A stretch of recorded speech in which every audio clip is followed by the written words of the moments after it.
안녕하세요. 반갑습니다. 기능학 의사 닥터 준호입니다. 오늘은 여러분들이 관심이 많은 어떤 살에 대한 얘기를 해볼 건데요. 슬슬 다이어트 시즌이 찾아오고 있죠. 이제 준비를 슬슬 하시는 분들이 많아지는 것 같더라고요. 저 운동하는 펜타픽 보니까 뭐 운동하러 많이 들어오시던데, 근데 이게 저번에 제가 뭔 짓을 해도 살이 잘 안 빠지는 그 갑상선 말초 전환 장애에 대해서 간단히 설명해 드린 적이 있는데, 그 케이스랑 기능학이라는 게 뭐 비만을 치료한다 이렇게 얘기할 수는 없지만은 그 몸에서 살이 잘 안 빠지는 어떤 대사를 찾아내는 데는 도움이 됩니다. 근데 그거 중에서 진짜 억울하게 정말 하루에 뭐 사과 반쪽, 뭐 당근 하나, 뭐 방울토마토 몇 개 이렇게 먹고 버티는데도 살이 진짜 안 빠져가지고 힘들어 하시는 분들을 제가 검사를 많이 해봤잖아요. 근데 그 검사하면 나오는 대사들이 몇 가지가 있어요. 그거를 한번 오늘 한 6가지 정도 추려서 말씀해 보려고 하는데, 아까 설명드렸던 그 갑상선 말초 전환 장애, 그것도 많은 원인 중에 하나고, 그러니까 이런 분들은 특징이 땀을 잘 안 흘리고 춥고 피부가 건조하고 머리카락 손톱이 약간 잘 부러지거나 약하고 뭐 이런 것들이 많죠. 그리고 쉽게 좀 낮에 피로해지고, 또 많은 게 부신 피로. 아침에 굉장히, 요즘에 여성들이 이제 바쁘잖아요. 집에서 결혼도 하고 육아도 하고 또 뭐 살림도 하고 그다음에 밖에 나가서 일도 하고 뭐 그러려고 그러면은 굉장히 일이 많고, 뭐 1인 3역 4역을 하는 분들이 많이 계신단 말이에요. 그러다 보면은 또 이제 뭐 집안에 뭐 여러 가지 일들이 있다 그러면은 신경을 주로 쓰는 게 여성분들이기 때문에 그 여성분들이 번아웃이 오는 경우가 많이 있어요. 그러니까 호르몬이 너무 많이 떨어져가지고 그 부신 피로, 그러니까 아침에 일어나도 깨어나지도 않고 밤이 되면 좀 쌩쌩하고 공복감은 좀 심해지고 단계 더 땡기고 뭐 앉았다 일어나면 어지럽고 작은 일에 감정 기복 생기고 뭐 이런 부신 피로가 많은데, 이 부신 피로가 오면은 공복감을 견디질 못해요. 그러니까 탄수화물 의존 대사가 되기 때문에 살을 급격하게 찌울 수가 있습니다. 그러니까 모든 사람이 그런 건 아니지만은 굉장히 단게 땡기고 밀가루가 땡기고 그런 게 있어요. 그리고 공복감이 쉽게 오고 자주 먹게 되고. 근데 이 부신 피로가 안 좋은 게 뭐냐면, 얘는 인슐린 저항성을 반드시 가져와요. 인슐린 저항성이라고 하는 것은 당뇨는 아닌데, 물론 당뇨도 포함되죠. 근데 당뇨가 아니래도 당화혈소가 정상인데도 우리가 그 인슐린 저항성을 자세하게 보는 호마 IR이라고 하는 검사가 있는데, 그게 이제 인슐린과 당의 비율을 잘 봐가지고 하는 검사인데 1 이하가 나와야지 정상인데, 뭐 검사해보면 당뇨가 아닌데 4, 5 이렇게 나오시는 분들이 있거든요. 우리가 이제 저탄고지라고 하는 식단이 다이어트를 잘하게 만든 이유가 인슐린을 떨어뜨리기 때문인데, 이런 인슐린 저항성이 있는 분들은 살이 잘 안 빠집니다. 근데 인슐린 저항성이 있는 분들이 보통 온 이유가, 보통 인슐린 올리는 음식들을 먹어서 인슐린 저항성이 오는 거거든요.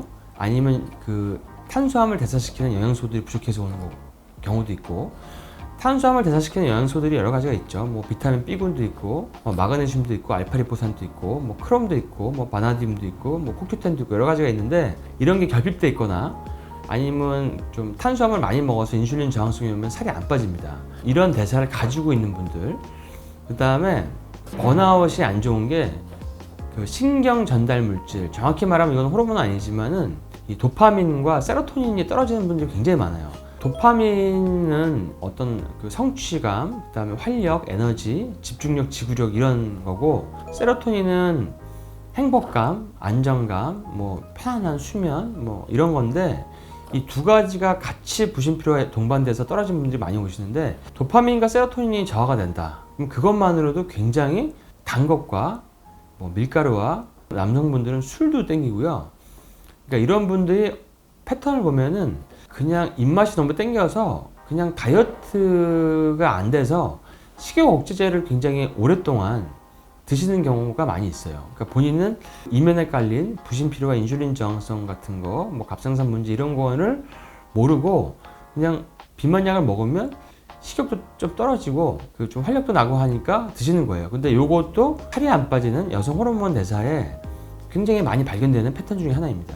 이런 분들은 그런 약을 먹으면 반짝 올라가긴 하는데, 사실은 도파민과 세로토닌을 올려줄 수 있는 영양소 보충이 같이 돼야 되고, 그런 환경이나 스트레스 상황이 개선이 돼야 돼요. 도파민이랑 세로토닌이 올려줄 수 있는 뭐 트립토판, 아니면 뭐 타이로신, 마그네슘, B6, 뭐 B12, 뭐 이런 것들이 굉장히 필요하죠. PC 이런 것, 비타민 C 이런 것들이 필요하죠. 그 다음에 또 살이 굉장히 억울하게 안 빠지는 분들은 그 에스트로겐 우세증이라고 하는 게 있어요. 그러니까 여성 호르몬이 에스트로겐이 환경 독소 때문에 굉장히 높고 프로게스테론은 낮아가지고 이 비율이 안 맞게 되면 에스트로겐 우세증이라고 하는 신드롬이 오는데, 이게 오게 되면 진짜 살이 안 빠집니다. 그러니까 그냥 붓고 몸은 좀 차고 생리전 증후군, 생리통은 심하고 몸에 각종 혹들은 잘 생기고 자가면역도 잘 생기고 뭐 알러지도 잘 오고, 그러니까 이런 분들은 이제 생리통도 심하고 이런 분들이 살이 잘 안 빠집니다. 그래서 이런 경우는 에스트로겐과 프로게스테론의 비율을 맞추고, 그 다음에 안 좋은 에스트로겐을 유발시키는 환경 독소를 빼냄으로 인해서 에스트로겐 때문에 살찌는 그런 대사를 교정을 하게 되죠. 그렇게 가이드를 해드리죠. 그러니까 보통 뭐 이런 분들 계시잖아요. 뭐 피임약을 먹었다거나 여성 호르몬 제제를 먹었더니 조금 살이 쪘다고 하는 여성분들이 있는데, 바로 이런 분들이 이런 거랑 약간 비슷하다고 보시면 됩니다. 그 다음에 렙틴이라고 하는 요요 호르몬이죠. 제가 요요 호르몬이라고 이름을 붙였는데 렙틴 저항성이 있는 분들이 꽤 있어요. 그러니까 이런 분들은 오랫동안 굶어서 살을 빼거나 불규칙적인 식사를 하거나 아니면은 뭐 단 걸 많이 먹거나 식욕 억제제를 많이 먹었던 분들에게서 발견되는 그런 호르몬 문제인데, 렙틴이 정상이 한 10에서 12 정도인데 검사해보면 뭐 40, 60, 80, 100, 140 진짜 엄청 높게 나오거든요.